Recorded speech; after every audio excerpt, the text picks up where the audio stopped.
I've got a golf swing tip for you that's really going to help your backswing, which in turn is going to help you hit better strikes.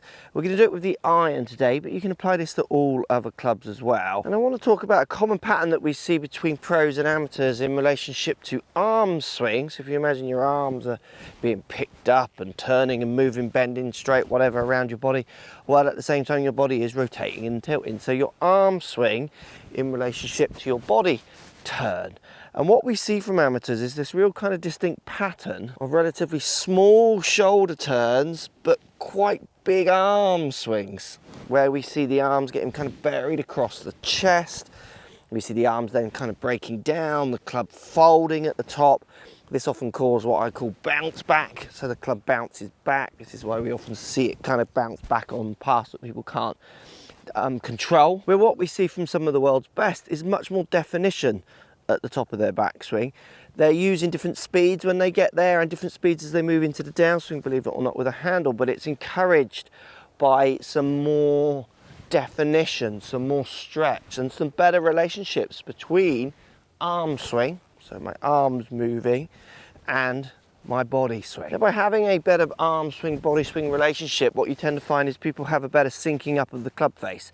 It's more of what we maybe call a connected action, if you relate to pitching, stuff like that. Rather than with arm swings, we tend to see these kind of more linear actions often, as the arms separate from what the body is doing and the club is just trying to push down the line.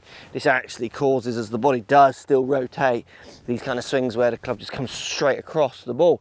Hence the big slices or the big pulls. So I have a little game for you. Next time you're out hitting shots, I've got an 8-iron here. You can do this with wedges if you don't feel comfortable at the start. It's quite good with wedges because it kind of works into what a wedge swing should feel like.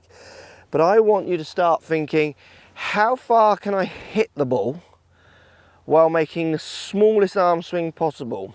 But in turn, to make the distance, how big a shoulder turn can I make? So you're going to try and make a tiny arm swing.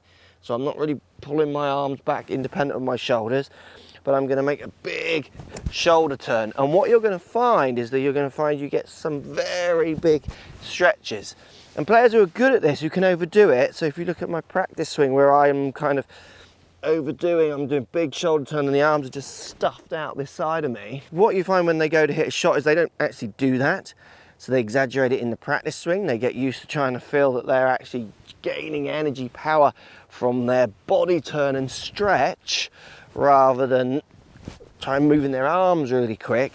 What you tend to find with these golfers is their strikes just like improve just so much, like really changes how their ball then turf strikes happen, what part of the face they're hitting on, and in turn then their paths start to really line up. So you think, you give them this one swing thought, this one tip, this one golf swing drill, and then all these other things fall into line. So like, it obviously doesn't work for everyone for like that, but a lot of golfers who struggle with this problem, this really helps. So good to do practice swings. You want to try and get your shoulders turning and at some speed, backhand through, and you're literally trying to make your arms come along for the ride and not feel like they're not doing anything. See how lead arm and trail arm stay relatively straight and pushed away from me.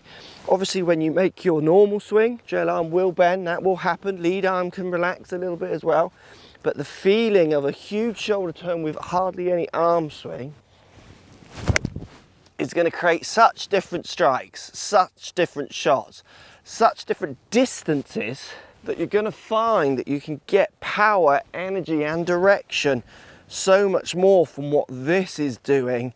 And again, let these come along for the ride, and we don't want any kind of big angles being put in with these. This is when you start seeing those clubs just moving back and forward like you do on telly, where people say, oh, their swing looks so simple.